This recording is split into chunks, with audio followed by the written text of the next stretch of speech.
You know, when you see successful entrepreneurs and you think they have it all figured out, or they must be working really long hours. And that's really not true in most cases. First, nobody has it all figured out, and you can get a lot done in just a few hours a day.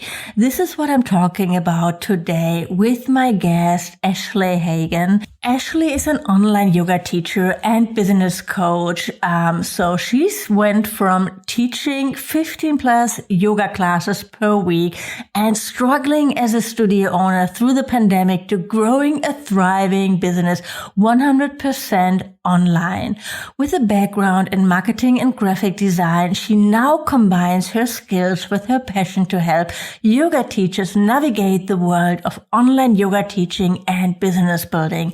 I loved our conversation. Ashley is amazing. She's so real and authentic, and we dive in to other things, what it really means to build a profitable business with a young kid, with not really knowing where it's going, and what it means to invest into your education, and a lot more. So I can't wait for you to meet her. So let's dive in. Hey there, welcome to the Blissful Biz podcast. I'm your host, Susanne Reiche, here to help yoga and wellness entrepreneurs build a thriving online business. If you're ready to make a bigger impact and earn money online, you are in the right place. Each week you learn about websites, digital products, social media strategies, and what's working now to build your online business. And now let's get started. Ashley, welcome to the Blissful Biz podcast. I'm so excited you're here. Thank you. I'm excited to be here too. Can you introduce yourself? Tell us what you do. What has your journey been like? Oh, there's so much, but I'll try to give a short version. So my name is Ashley, and my business is Ashes Yoga. That's where I am and show up online and my website, all that stuff.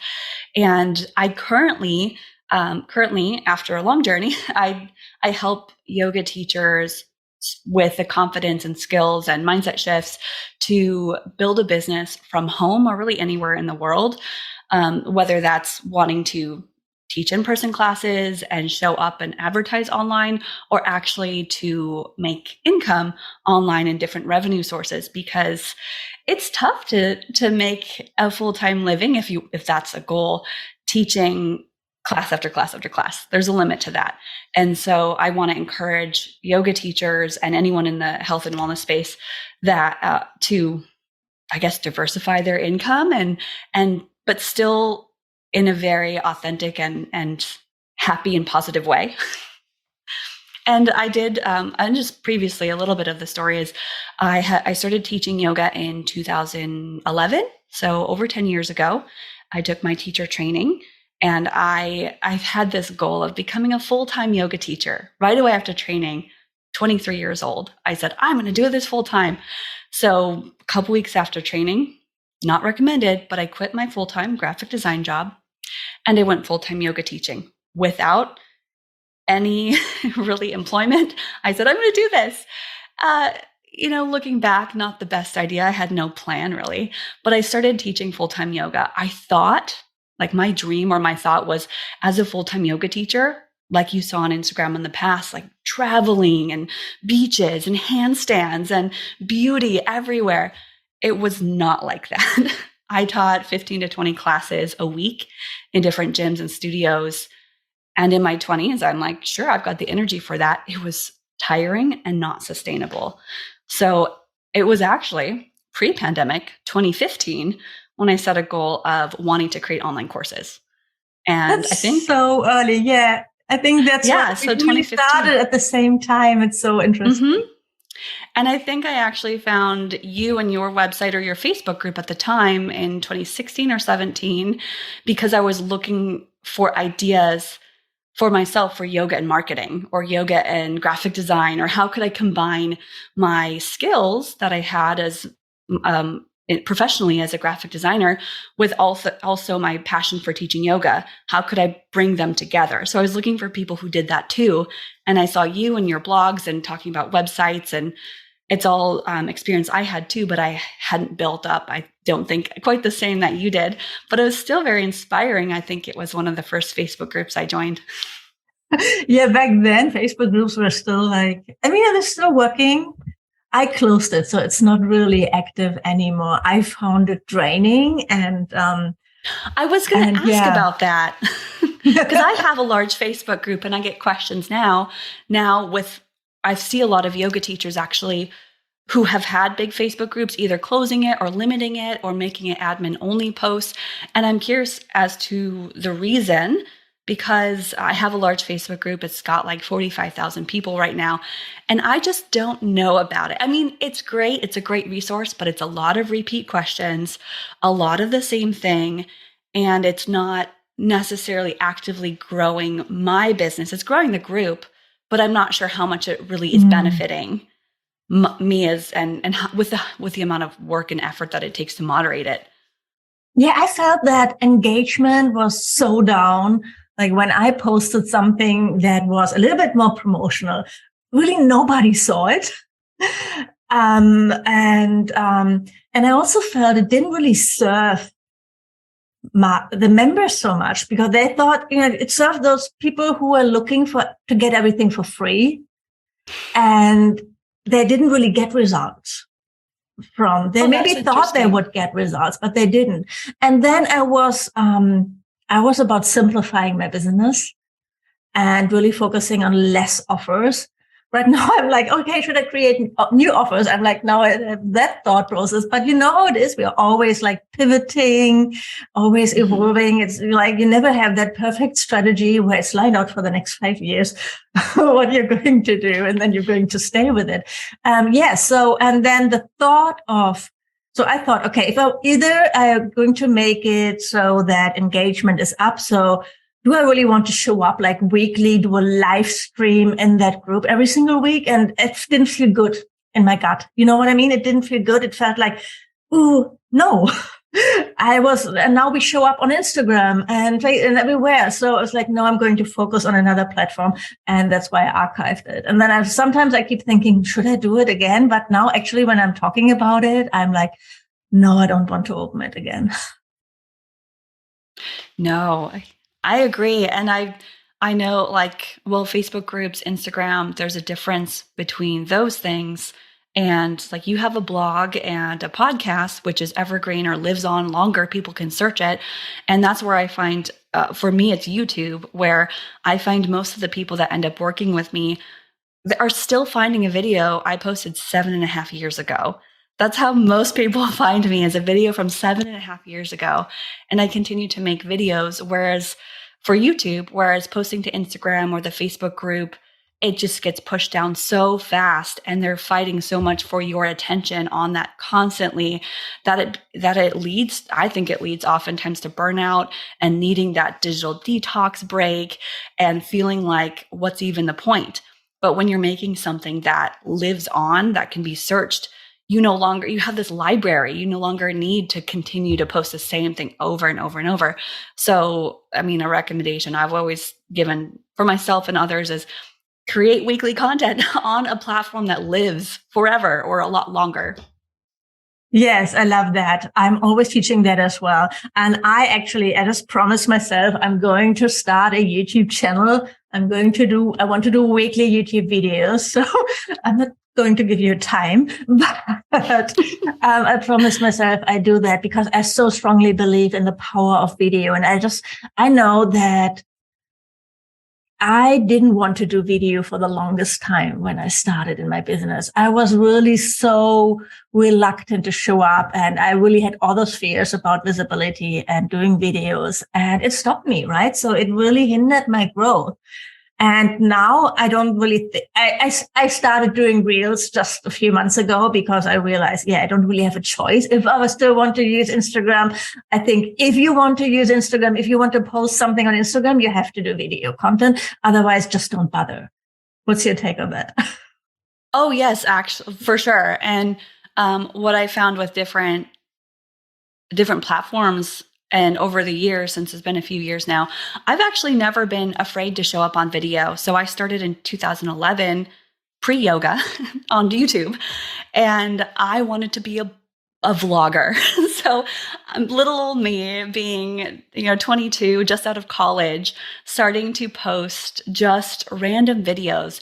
And I never had this fear that someone was going to see it, or I just did it for fun because it was fun. And I'm seeing, because I went through that experience of having fun with it, it's something that I'm much more confident with today.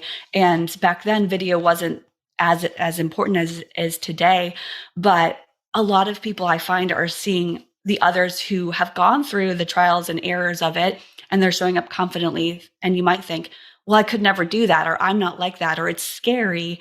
But if you look back, and anyone is welcome to look back at my videos from 2012, it's not good. It's not pretty. It's really, someone left a comment on a video from 2012 or 13. And I just, face to palm moment. It's cringy, but we all have to go through that practice and that, getting started. And just like being a yoga teacher, your first class is not going to be your best class. By no means is it going to be great, but everyone has to start as a beginner. And because video is so important, enjoy that beginner process. I know it's uncomfortable, but to get visible, you definitely do need to be on video. And for yoga teachers, especially if you're building your own business, your face, you are your brand. Like, you are your entire brand. It's not your colors, it's not your logo or even your name, but you and your face. You're like you. So, do you think that you've been so young and full of energy? I mean, I believe, like, probably in my 20s as well, that the world belonged to me. And then suddenly it doesn't feel like that anymore. No. Now it's starting to feel like that again. It gets better when you get older again. What was that like when you started? Do you have like people around you who've been entrepreneurs or yoga teachers? No, I didn't actually. But the one thing that I did do, and I know that you would recommend this too. I've listened to plenty of your advice and a lot of others' advice, is when I was going through that transition of quitting my job, I was actually in an online course in 2013.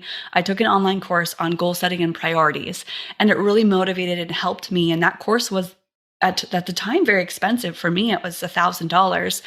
And I took this course, and it gave me this belief that I could do it. And so I don't think I could have done it without that mentorship or that coaching in that online course. And then from there, I knew the importance of investing in myself. And so I would attend conferences and fly to different cities and spend whatever extra money I had to do the personal development and professional development I needed to succeed in the future. Because at the time, I wasn't super successful. I wasn't making tons of money, but there were a few people that encouraged me to go to different events and conferences, take different trainings, not necessarily yoga, but the business trainings needed outside of yoga to combine my passion for what I wanted to teach and the business I wanted to grow. But that was 10 years ago, and I didn't actually see the benefit of that until 2018 or 19, like years later. And I remember hearing, for every dollar you spend on professional development, you get 13 back or something like that. And I was like, is that true? Because it's been 5 years and I'm not seeing much. But then, give it more time and a little bit more time. So many of us quit before we actually see the fruits and the results of that. And we quit in that growth phase that we all need to go through. And if you just give it a little more, just a little bit, and implement what you learn, it is definitely possible.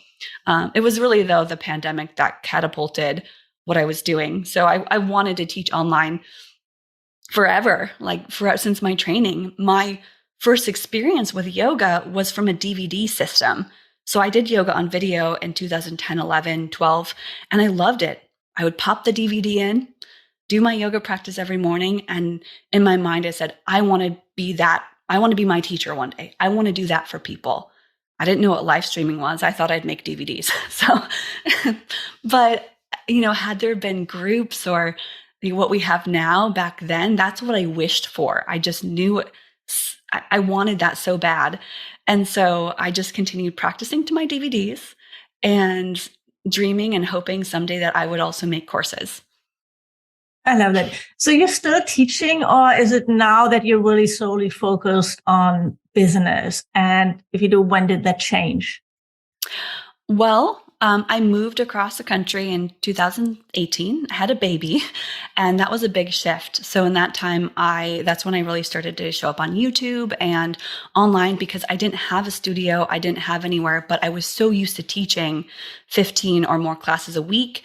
And I had the skills as a yoga teacher. I went through that process, but I also knew how to make videos. And that's all I had at the time was a camera and my teaching skills. So let's make videos. So I started doing that.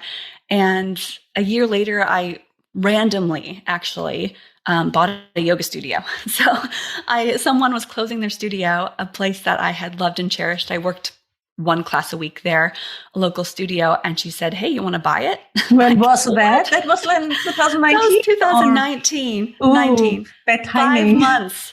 5 months I was open, and then the pandemic struck. And in those 5 months, it was a glorious 5 months.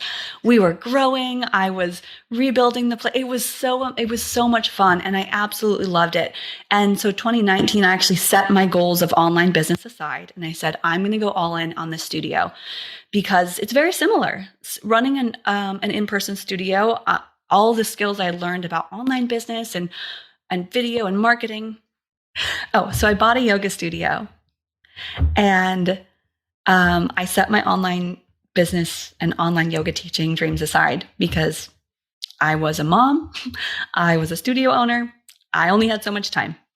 So then what happened? The pandemic. That's what happened. And so we were growing. March was a great month, or February and March were awesome. And then we closed, and just like many, it's like, okay, we've got 2 weeks to be closed. So what are we going to do? So within 24 hours, with the skills I had for online teaching already, I just shifted everything online, and it was actually really easy. And so that transition for me was not hard. I was actually really excited to go back online because it's something I wanted to do anyway. And so I was just giddy with excitement and thinking, yeah, I can do this online teaching thing. Now, getting other teachers on board, not so easy. So I shifted online. I still had 2 years left on my lease, closed yoga studio, high expenses, but I had the skills for online, and I had great mentorship, or I knew who to ask the questions to, like people like you and your podcast or your blog posts, people like just others out there who were helping. And so I started online for my studio. Now, just forward. On Zoom or just yoga classes? Oh yeah, I shifted everything to Zoom. Used a scheduling software. It was okay. Actually, I honestly didn't like it because I found that the local students didn't translate well to online. But I was also growing an online business, helping yoga teachers to teach online. But because my studio was so small and it was still in growth phase, I didn't get many participants, and it was exhausting teaching 10 classes a week and maybe having someone to show up. Where I found that my Facebook group for yoga teachers had exploded from 500 members to 1,500 to thousands more every month. And so after a while, with 2 years left on the lease, I had to ask myself, which business do I want to run? Do I want to continue fighting for this yoga studio? And I promised people I would reopen. And I can't feel guilt about that because I did what was best for me.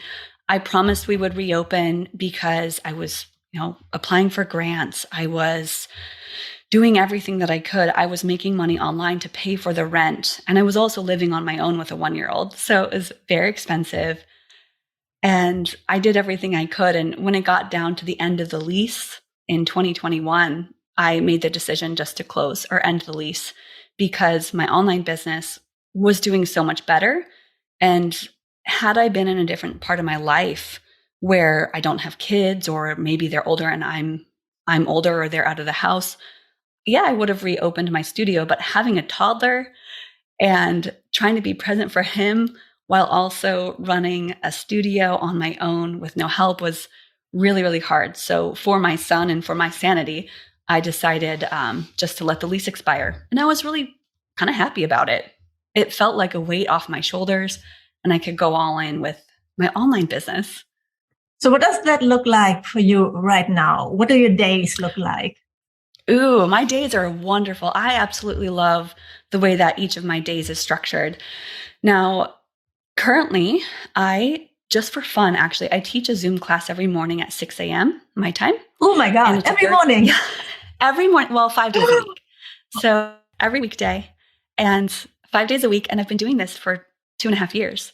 And it's free. So I do it for free, or people can pay donations. That's fine. But I do it for free.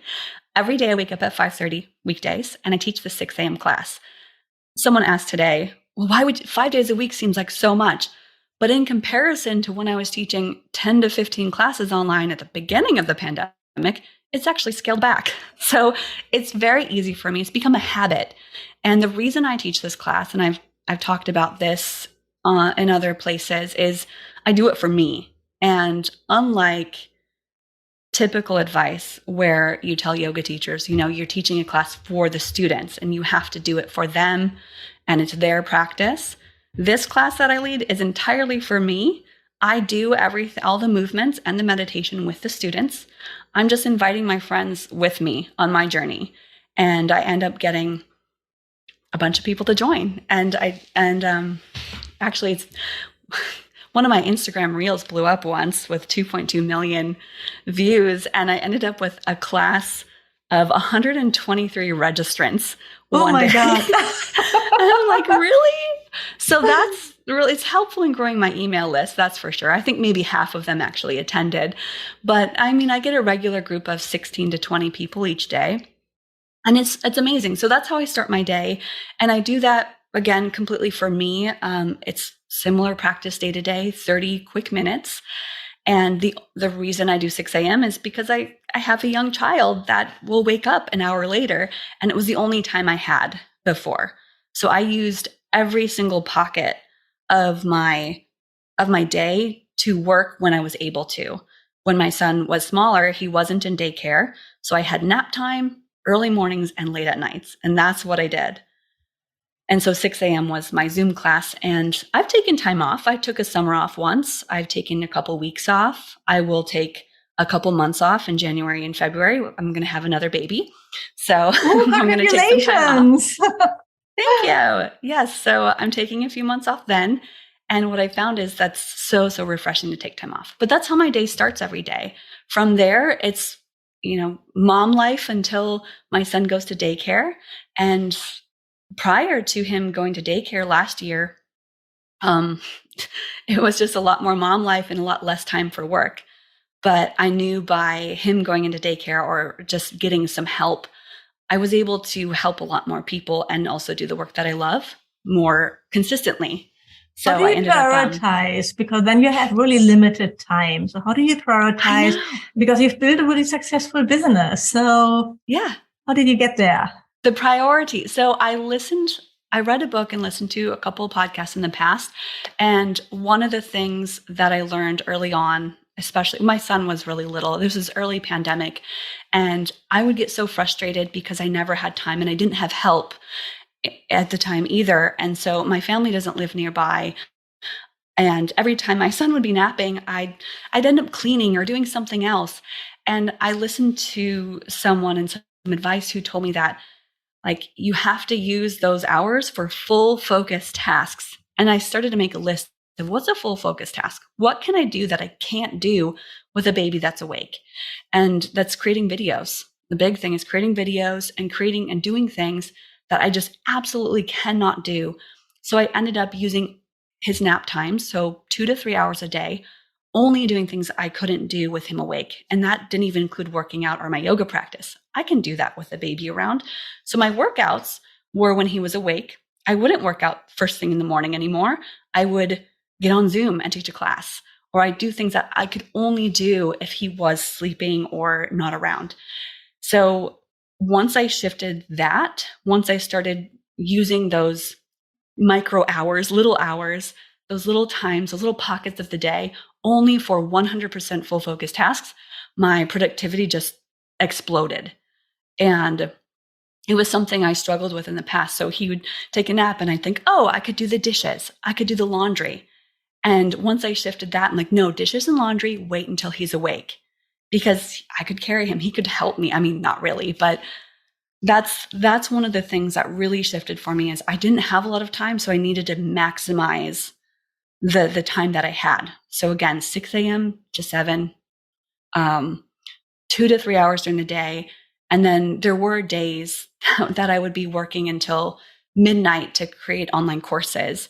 I don't do that anymore. I don't need to work till midnight, 1 a.m. anymore. But there was a little bit of hustling there in the early days. I know. I've been there too. And I think it's especially when you are in that messy middle where, you are creating things and content and showing up and you're doing all the things by yourself because you don't really have the needs. You don't really have the revenue, the income to really hire support yet. So you need to get to that next level. Mm-hmm. And then that shift happened for me there was a point where I had a little extra and I said, okay, I need daycare help. And that was it. My son was 2.5 at the time. And I called up wherever I could and said, I need an opening now. And that was a big step for me, was allocating that much money. And anyone with kids will understand the expense of daycare. It's not cheap. So I got him into a place local and I was so, so grateful. I mean, I even told them like, I will pay you double. I need this. Now I didn't have to pay them more, but he was able to get in and that was like very life-saving for me.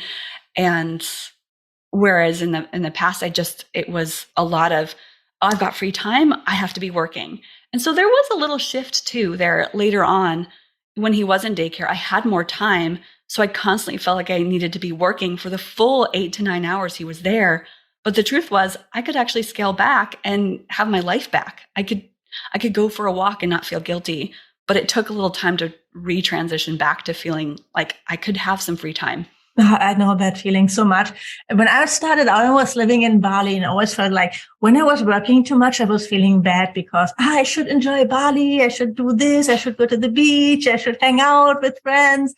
And then when I was doing that, I was feeling bad because then I saw other people, I'm working all night or late. And I'm like, I don't want to do that. So, what helped me there is actually a life coach, Liana. She had that idea, is to commit to working. I think back then I said it's 35 hours per week. I would feel good with that. And I was tracking the time I was working at this little app that tracked every task in Asana. I use Asana to manage all my to-dos.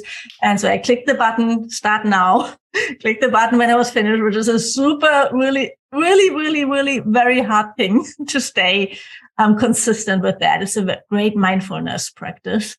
And and then just like feel like it doesn't matter when I work. It can be a Sunday when it's raining, can be a Saturday night when I just want to stay at home. And if I want to have like Wednesday afternoon to spend at the beach. So I don't do that anymore, but that really helped me. Yeah. Yeah. And I've also found that with the coaches or the mentors or the people that you follow or the courses that you create, you have to look at the person you're learning from. And inevitably what they're teaching you is what they're doing. So if it's someone working 50, 60, 70 hours a week, that is what you're headed towards by learning from them. So I found a coach for business and course creation who works 10 hours a week and is very successful. She also has a young child. And I'm like, I want that life. So I want to learn from you. But if I were to learn from someone else, I really want to look at their life and what they've built and the way that they're living. Because if they are someone who promotes working till midnight, being on every weekend and making sure you're always, hustling or responding to every email. I'm like, that. I don't think anybody would say that these days. I know, but I hope not. I hope not. But in the past, there were people saying that, like, you've got to grind, you've got to hustle, you've got to do all the things. And if prioritize work. And so if anyone is teaches that, I hope they don't anymore, but there probably are some people, I hope not. But just looking at the people that you're learning from and seeing if the way and the timing and what they're doing in their lifestyle matches the way that you'd want to live. Yeah. Do you feel like maybe in the end it was even beneficial that you had such a limited amount of time for your business growth? Yes, 100%. Because what I found with the people that I work with, and when I had first quit my job, pre-kids, and when I had in the past, I had a husband that was able to help support. No, I no longer have that. You have so much time. It's so hard to actually sit down and get things done. You think, well, I've got all this time. I'll get to it. But when you don't have the time, you have to look at your calendar and say, what hour do I have to do this important task? And you have to schedule it in. So it was so much easier for me knowing I only had such limited time to actually get those important things done. Whereas with a full open calendar, the important things just sort of like, yeah, I'll get to it whenever. So I find that happening with a lot of people who have I love that. too much time. It's like saying goodbye to perfectionism. Progress, not perfection, just get it out there. It's always what I tell my students. Like when I create reels, I give myself 2 takes. That's it. Or videos, and then it has to go out there. And I don't want to spend more than 10, 15 minutes on a reel. I don't do any fancy stuff with transitions and things. I don't have time for that. I love them. I love other people doing them. It's amazing. They look great, but I'm not. My best reels, yeah. My best reels are the least amount of effort. Really? Yes, the least amount of effort. And you don't know which ones are going to perform or get a bunch of views. I've had a lot of I remember my first reel that hit over 100,000. I was just amazed at the simplicity of it and had no idea. What did you do? What was it about? It was a sun salutation, and it was just a countdown, 10, 9, 8. And I did a sun salutation with the audio that was counting down from 10, and it literally had 800,000 views. Wow. Like, what? And so and that's the first reel that took my account from 4,000 to 10,000 followers. And I'm like, it's just a sun salutation. And then it's so interesting and I also have a pretty thick skin now too, but the things people get mad about, something about my form, I don't know. It was just so funny. And most of the people, don't have a profile picture. They're saying things just to be trolls. You just ignore them. But that was my first instance of seeing how Instagram Reels really work. And since then, a few others I think I had quite a few hit over 100,000, a couple over 1 million. And then I got to a point where I felt like I had to do it every single day, make all these reels, which is great. Don't get me wrong if you're looking to grow your Instagram, but there gets to a point where you've grown, but what are you doing to convert them into customers or sales or to work with you? So it's great to grow and all. It's so important to remember. It's not about the quantity. It's about the quality of the people who are following you. You might get a lot of people watching your reels who never want to pay you for anything that you do. Right. So I could create a lot of content with my puppy or things. People would love it. But that wouldn't help me build my business. So, no. So I don't really, when I create reels, I don't think about, okay, is this going to go viral? It's more like, is this going to be really valuable? Someone who discovers me and going through my content feel like I'm sharing value and that maybe realize, oh yeah, this is actually a person I could imagine seeing myself working with. Yes, I decided, I think at one point last year when I was creating a lot of reels, I set a goal for myself that I would only talk about my morning movement and meditation class on Zoom. That's it. So I get really specific, and I started using trending audios to just promote that class. Now I have other offers and other things that I do, but because it's so random, it seems, with what explodes or goes viral for you, if I only talked about one topic, then it was bound that at some point it was like more people would see that and be invited. So every single reel, or most of them, I would say 9 out of 10 of them had an invite to my Zoom class in the morning. And it was collecting emails. And that's when, like I said, I had 123 people register one day from a reel, and then it was 93 and 93. And I mean, Zoom has a limit of 100. So but did they I knew also not everyone pay? Because you said it's a free class or No. donation. So Did interestingly, 123 people registered. Look down the list. There, I do have optional payments. So you can pay $5 to buy me a coffee. $0 for the day that 123 people were signed up. The next day, I maybe had $5 in that little, like I could check. And I don't expect to get paid. I really expect first timers to join for free. But the people that do pay are people who are my regulars.